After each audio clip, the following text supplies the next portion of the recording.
Hi, and welcome back to Phenomenal Base LMS.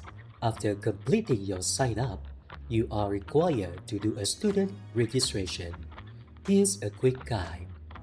After logging into your account, locate your registered icon next to the Help section at the top. Click on Student Register to begin the process. Next, click on the box labeled Apply Now to enjoy the grant to proceed.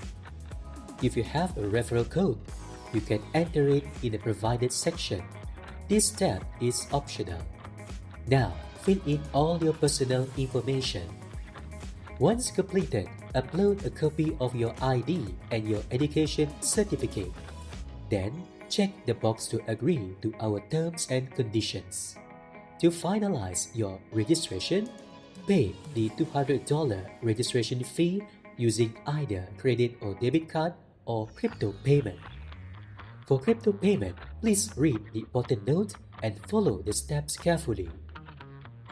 After making the transfer, upload your transaction receipt for verification. Then, click Submit to complete the payment.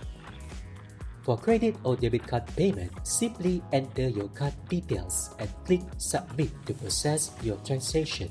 After successful registration, check your email for a confirmation message containing the student handbook.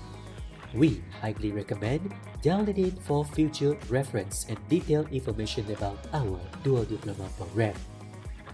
Finally, click Start Learning to begin your journey with Phenomenal Base LMS. Thank you for watching. Stay tuned for the next video.